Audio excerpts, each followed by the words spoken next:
everyone. I'm Sean. This is Hoon. And we are the Courageour Frights, back once again for another movie review. Yes. So this time we're covering Black Phone 2, which is Scott Derrickson's latest horror film for Blumhouse. Mm-hmm. Came out this past weekend. So or iconic person on a Fanta bottles everywhere. Yeah, what is that? Yeah. We're gonna have our child predator mascot on all our stuff.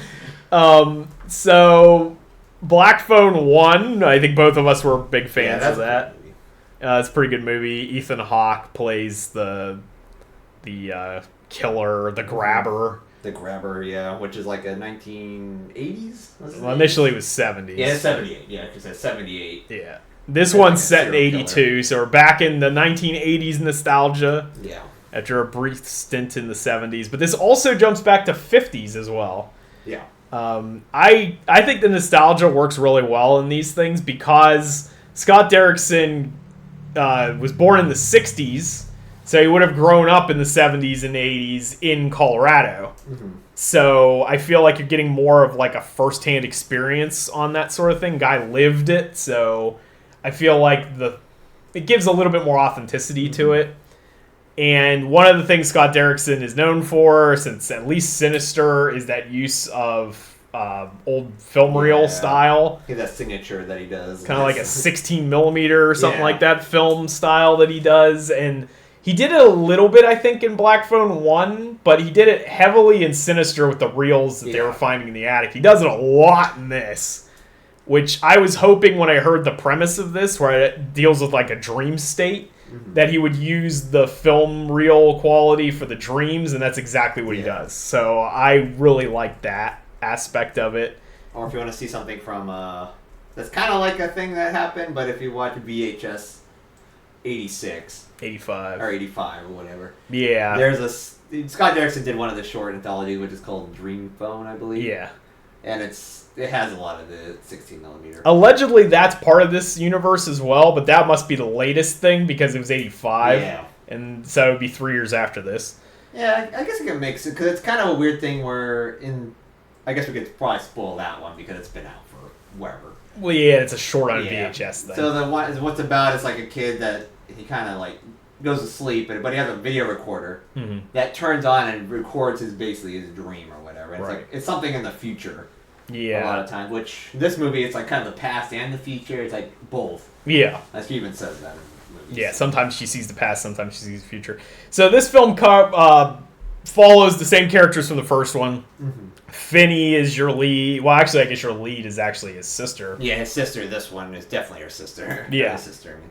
Which she had a pretty strong role. So Gwen had a pretty big role in Black Phone 1, but obviously Finney was the lead. Yeah. In this film, it's kind of flipped, where she's the driving force, and he's kind of just trying to protect his sister. And now she's the one that's going up against the grabber. Because as we find out in the first film, when you die, you just kind of go to another plane of reality, and the kids that were all the victims of the grabber still exist in some reality, and they're able to use the phone to call Finney, because Finney's also psychic. He just kind of denies it. Yeah, because it's like one of those things where they're not really truly at rest type of thing. Yeah. It's kind of like they got killed in a specific way. Right. And so if you saw Black Phone 1, you know Finney killed the grabber. Mm-hmm. But when you killed just like how the kids exist in some kind of dream world, now he exists in a dream state, but he like went to hell and then came back. It's very much Freddy Krueger. Yeah. Without them getting into the licensing issues. Nightmare on Elm Street's famously a legal nightmare. Yeah. That's the true Nightmare on Elm Street. Yeah. So this film is essentially, and I don't know if this was ever intentionally the idea from the start, which I don't think it was, but it kind of became Nightmare on Elm Street this time around. Because initially this was written, this is a short story by Joe Hill, who's Stephen King's son. Mm-hmm. They wrote about 20 years ago as an anthology. And I guess because Black Phone 1 was popular, the movie, Joe Hill came to Scott Derrickson with ideas for the sequel. Mm-hmm. So that must be when they decided to basically make this into Freddy Krueger. Yeah. Although it does have tiny bits of Jason as well, because the plot of this film is dealing with a camp like a Christian youth camp, and they're getting jobs as counselors. But there's no kids because they end up getting stuck there during a snowstorm or something. The worst snowstorm in 20 years. Yeah, something like that up in Colorado, which that's believable. And so you have a bit of that camp counselor thing, and there's a huge connection with the lake, which is almost like a Jason Voorhees thing. But then everything else about this film is very much Freddy Krueger because the grabber this time around is able to use the dream state to come in and attack people. But unlike Freddy, well, I guess Freddy can do this sometimes because the movies are kind of not consistent. But here, he's able to attack people that aren't in dream states. It's almost like Gwen going into a dream allows him to manifest, but he can attack other people that are not in dreams. Which is a little weird. He's like an invisible man or something. Yeah, it becomes an invisible man. Yeah, it's kind of hard to understand. It's weird. Yeah, that part I find is a little inconsistent. Yeah, maybe it's strange, but there's a pretty effective scene. Like it's in actually in the trailer. Like the first part of it's in the trailer where he's like in the ice. Yeah. So he's like, I'll just say a little bit of it where he's like on the ice. You can actually see like him skating across. Like the people that are not in the dream state can see like the ground having like ice skate marks, right? Or whatever, but they can't see him. Yeah, they can't see him, so they know he's coming, but you just can't. You don't know exactly where he's at. He's basically just invisible. Yeah, it's kind of doesn't make a lot of sense. But he doesn't attack until she falls asleep. Yeah. So it's like somebody has to be asleep for him to enter this realm. Yeah, but then he doesn't. He physically enters it, but not visually. Yeah, it's very strange. It's a little bit. It's like she's like the conduit or something. Yeah, and you need that person to be the conduit, or maybe I guess it's some psychic or something, because their brother does like the same thing. Right. Or maybe not. Well, he communicates with the phone. Yeah. Still. Which was like his power. Is there any time that he actually said something before she fell asleep? Like, is there any time like she was up and then he was like asleep or something, or she was always asleep? I think she was always asleep when he came about, because even when he threatens Finney with harming Gwen, she was asleep at that point. Oh, okay. So, I don't know. But that part's maybe a bit inconsistent, but I feel like everything else around it is pretty well done. They take my favorite part of Nightmare on Elm Street is, and one of my problems with the Freddy Krueger franchise in general is that they peak 20-some minutes into the first film, and then they never reach that height again, in my opinion. And that's that first kill where Freddy, like, if you've seen Nightmare on Elm Street, you know what I'm talking about. But he does that. The first kill he does where he drags that girl across the room, and she's like flying across the ceiling and slamming into the wall and getting dragged up the ceiling and sliced open and stuff. They do that here, which really effectively, like when the grabber attacks Gwen, he doesn't kill her in that scene, but he does throw her all over the place. He tries to throw her into an open furnace or an oven, and there's a later part where he stabs her in the arm with an axe, and she starts bleeding profusely while she's asleep and stuff. So it's very much. That's how the person's like watching over, like, oh, there's something going on. Yeah, like bleeding all over the place because it's like cut. Yeah, so I really like that. I liked how they continued the story. I like the dad actually redeems himself to some degree, which that must be a Joe Hill thing and not a Stephen King thing, because Stephen King just makes irredeemable characters all the time. But in the first movie, if you remember the first movie, the dad's just a abusive drunk. And this time there's a reason why they kind of explain the reason why he is. And this time... that storyline, too, actually, in this movie. Yeah. Because this time around, he's been sober for years. Yeah. After, like, the incident. Mm-hmm. And they actually used the mother as a fairly prominent character. Yeah. Even though she's dead, but in this world, that doesn't necessarily mean the end. Yeah. So I think that was well done. They did a tie-in even to Robin, who was Finney's best friend in the first movie, who is the Hispanic guy. And he was like his really close friend. Yeah. And then he got grabbed by the grabber and killed and stuff. In this movie, his brother is a prominent character who's like trying to date Gwen, and they have that in there. Say something about me or something. Yeah, and then so there's that connection as well. So that comes full circle.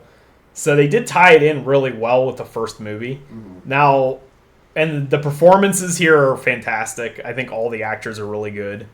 Yeah. I wouldn't say any of them are really bad. Some people are complaining about the overuse of slang from Madeleine McGraw's character Gwen. Knowing Scott Derrickson, that kind of falls under the way he does things. Well, yeah, and it kind of feels like what a teenager in the 80s would sound like. Like they're saying radical and all this stuff. And yeah, choice and all this other stuff. And all those, which kind of makes sense. But he grew up in that era, so it's like I wonder who the people making the complaints are too. I mean, if they came back and were like, the lady was like, "That's skibbity riz," then there'd be a problem. Yeah. Well, I made that joke because the one child ghost writes a W in the ice, and I was like, W Sigma. W Sigma. But they never actually. Or something. Yeah, they don't do that. Now, if they said that would be a problem. Right. No, everything they say and do is like rooted in the 80s.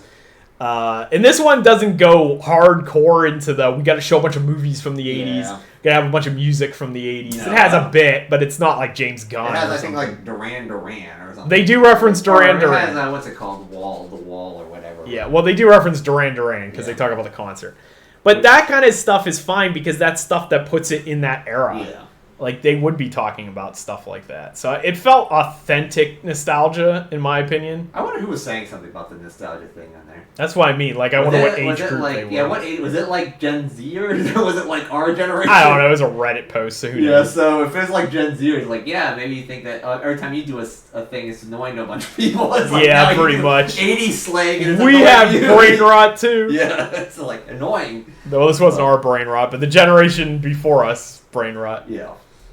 We had our own brain rot. Yeah, we had our own brain rot because we had the internet. Yeah, we had the internet.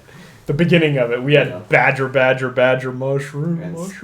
Spoon hands, or whatever the thing was. And we had plenty of brain rot. Yeah. But they also had brain rot in the 70s and 80s, too. Yeah. So. I think every generation. It's just like a young person thing. Yeah, pretty much. So anyway, I think the acting in this is really good. That Mason Thames, or however you pronounce it, Finney's actor, he's pretty good. He weirdly looks a bit like Harrison Ford to me. Yeah. Like a young Harrison Ford. I was kind of like, if they were going to actually reboot Indiana Jones, that might be your guy. Yeah. He does really good at serious roles, too, so that helps. Madeleine McGraw, I thought was good. I don't know, people complaining about her, like, constant slang or whatever, but whatever. I thought it was fine. That fits the time period. Ethan Hawke does really good as a creepy kind of Freddy Krueger guy without going so far over the board into Robert Englund Looney Tune territory. Even though there was one point that I thought was a little bit... like, it wasn't, like, bad, but it was kind of like...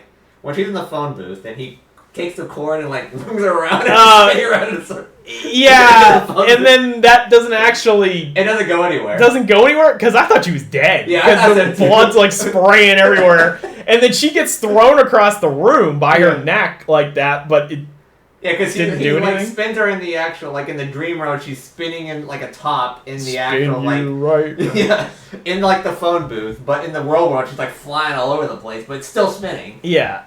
And it's like, it looked a little bit ridiculous. It was weird because he cut into her neck with the cord and it was spraying blood. Yeah. But then in the real world, she wasn't bleeding. Because she was like, I was like, this is the dream world. I can do whatever I want. I can do whatever I want. I can leave whenever. Don't let your dreams be dreams. Don't let my dreams be dreams. Just do it. Do it. So, Shia LaBeouf comes through.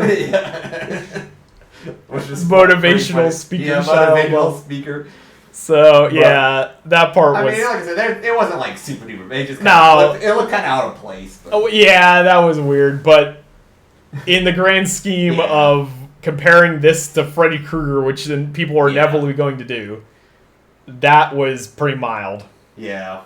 Most of Freddy's stuff is like dumb. Like he's not going prime time. Like he breaks the window down. Welcome to prime time, bitch.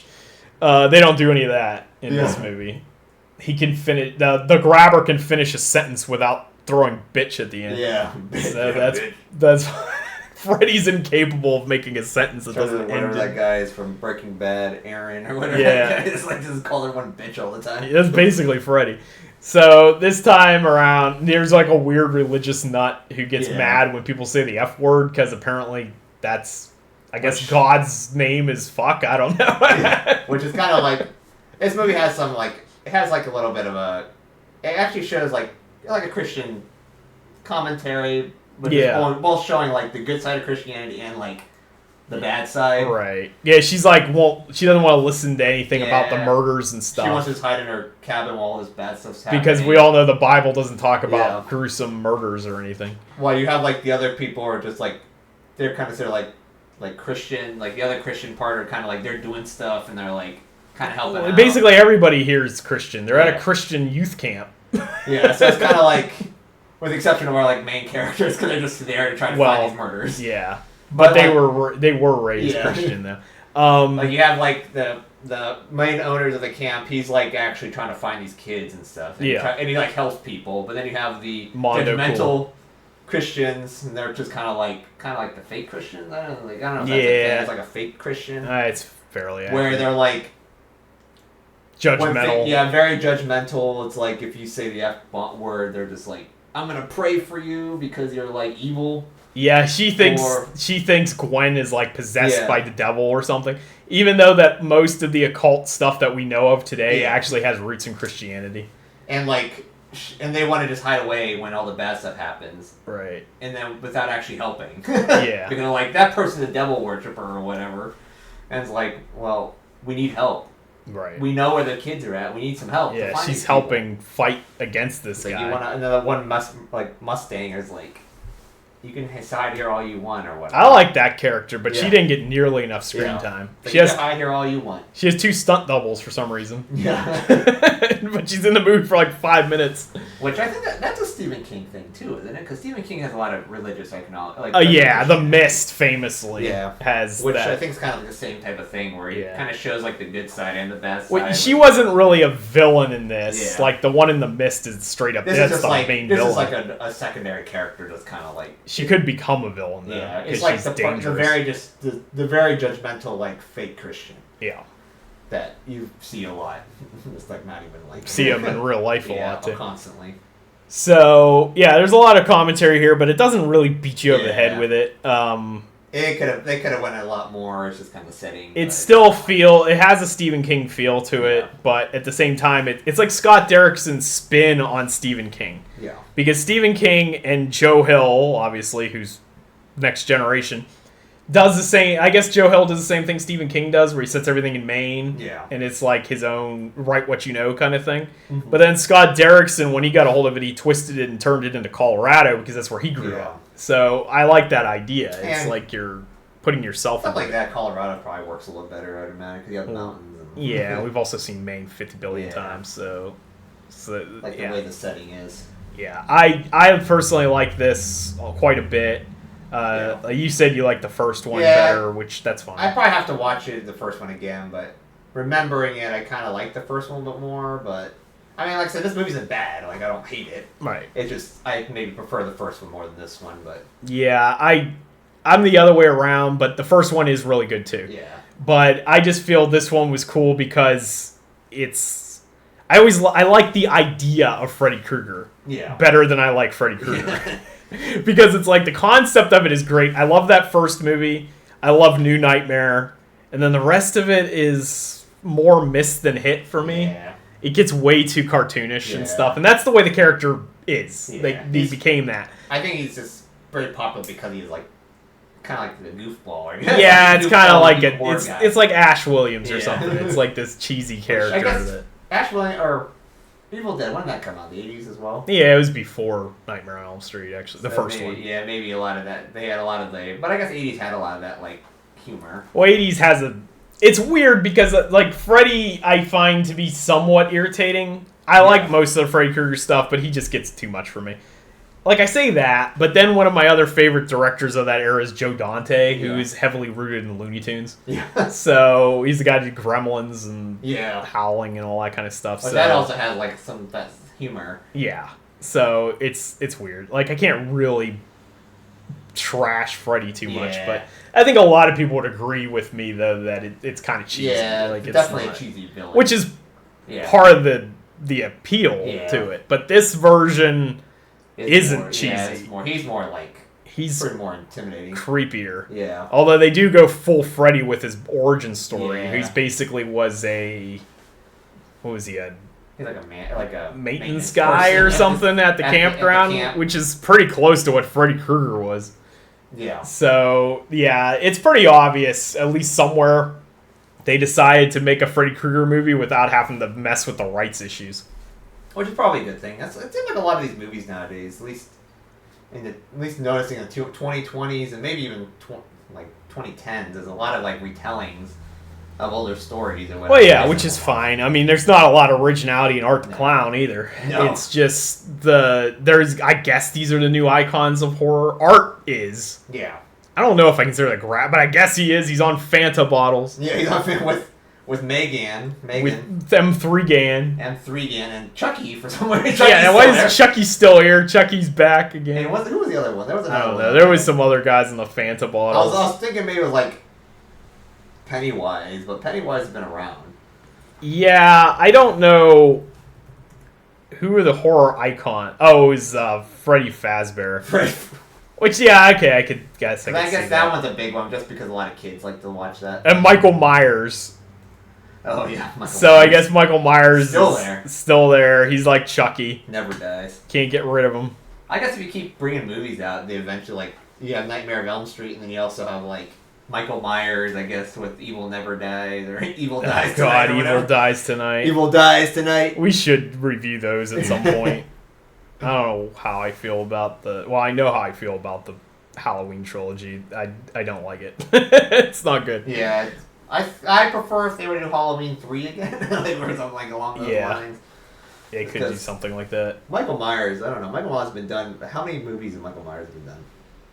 A lot. At least 10. It's like, maybe he needs to...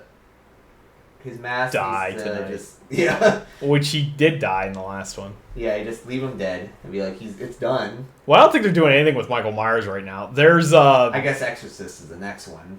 Yeah, Mike Flanagan's on that though, because they gotta fix it because the same guy, David Gordon Green or something, like screwed it up. So they fired him, I think, and now they've got Mike Flanagan.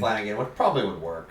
Who he's like reluctantly doing it. Yeah. Because they haven't really talked about it. We saw him at that Fantasia Fest thing in Montreal last year, and he was like, he's like, I don't think this needs to be made, but I'm doing it anyway. It feels like, which I think a lot of directors are like, do we really need to make another one? It's like, the story's like over with. Yeah. Well, that's like Black Phone. What do you think they're going to do if they do a third one? Yeah, that's the one thing with...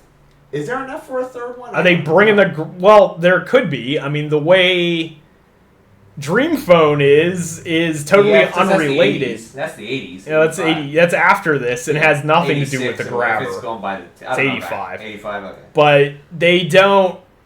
The grabber's not in that at all. Yeah, because that would have been almost 10 years. That would have been 8 years. So it kind of makes sense that it kind of like, people kind of forgot it's 3 years after this. Yeah. So...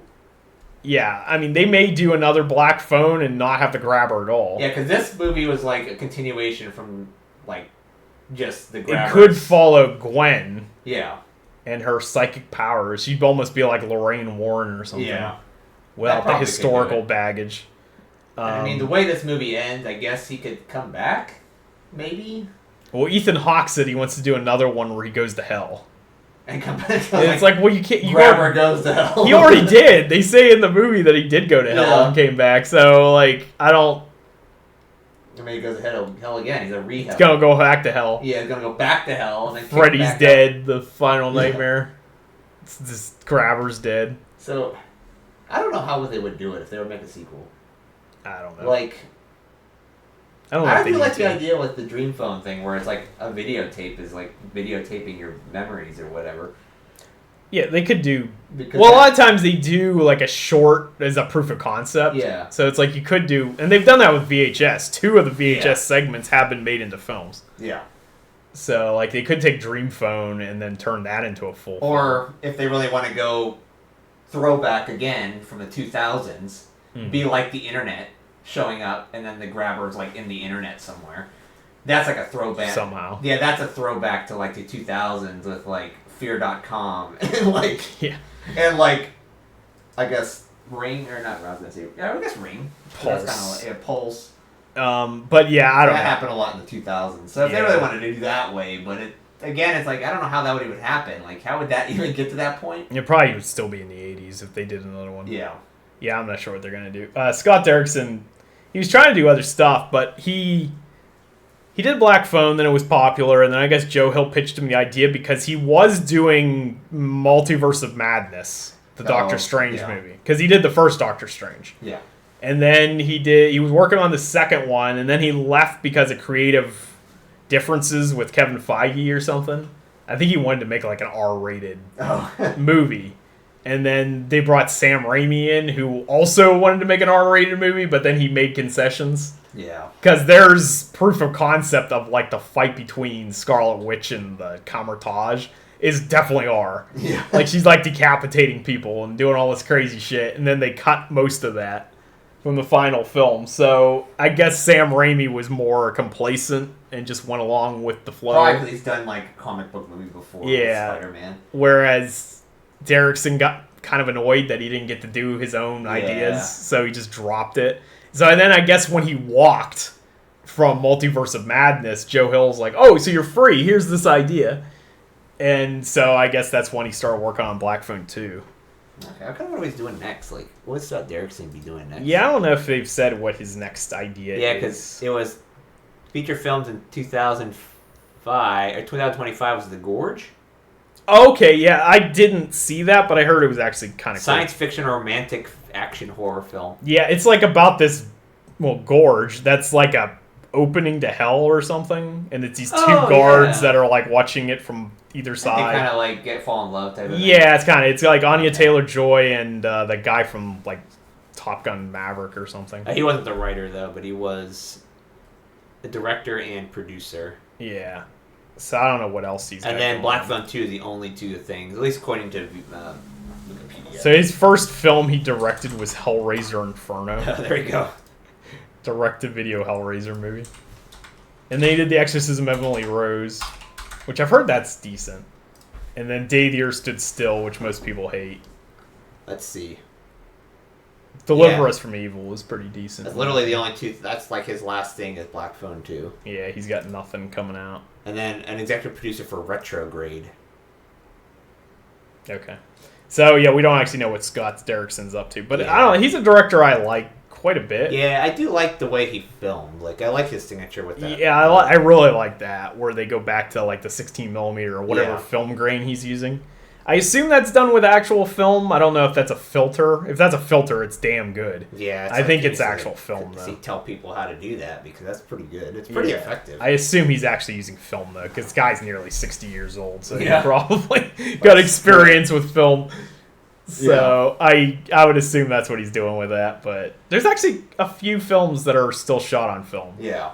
So it's interesting. Like, there's certain you can still buy the film. I guess it's fine. Right. There was one part in the movie they did it really effectively. I thought was the transition where she's like sleepwalking, and then her brother Finney's yelling at her, and you can see one time she's sleeping, and then the next she's awake, and it just transitioned flawlessly from the film grain to like the digital look. You know, I thought that was really cool. And you can like see them and everything else, which I think that's like the dream state where people can like, what do they call it, when you can like separate yourself from sleeping and being awake. Like you can see yourself. It's almost like astral projection or something, but which is like Insidious. Yeah, it's Insidious right there. But. So anyway, another Blumhouse, I think. Everything's Blumhouse. So that's our kind of review discussion on Black Phone 2. If you saw it, let us know what you think of it in the comments below and what else you'd like us to see in the future. I'm not sure what the next thing we're watching is. I don't know if there's anything coming out next week or not, but I'm not sure. we'll figure it out. So I think that's probably going to do it for this review. So if you liked it, give us a thumbs up. Consider subscribing for more like this in the future, and you too could feel the strength welling within. See ya.